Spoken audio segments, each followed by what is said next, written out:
আত্মীয় স্বজনদের জন্য শপিং করে নিয়ে আসলাম। সো হাই হ্যালো এভরিওয়ান, আসসালামু আলাইকুম। সবাই কেমন আছেন? আমি আলহামদুলিল্লাহ ভালো আছি। রমজান শুরু হতে না হতেই আমার আত্মীয় স্বজনদেরকে শপিং করে দেওয়ার জন্য আমার মনটা খুবই ব্যাকুল হয়ে থাকে। এই যে এতগুলি ব্যাগ দেখছেন, এর ভিতরে আমাদের নিজেদের কোনো কেনাকাটাই করি নেই, সবগুলি হচ্ছে আমার স্বজনদের জন্য। সো আজকে আমি অনেক হ্যাপি।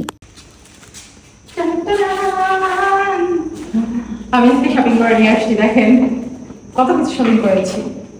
ঠিক আছে, আজকে আমি অনেক অনেক অনেক হ্যাপি, কারণ কয়েকদিন যাবত শপিং করার জন্য মন সব করে পাখি, বাট আজকে শপিং করে নিয়ে আসছি। দেখেন 2 হাত ঘরে শপিং করেছি। ঠিক আছে, দেখেন তো কি আনন্দ, আকাশে বাতাসে। ঈদ মানে আনন্দ, আর ঈদের এই খুশিটা আত্মীয় স্বজনদের সাথে ভাগাভাগি করে উপভোগ করুন, দেখবেন ভালো লাগবে। আর যার যতটুকু সামর্থ্য আছে সেখান থেকেই আত্মীয় স্বজনকে খুশি করুন। সবাইকে ঈদ মোবারক।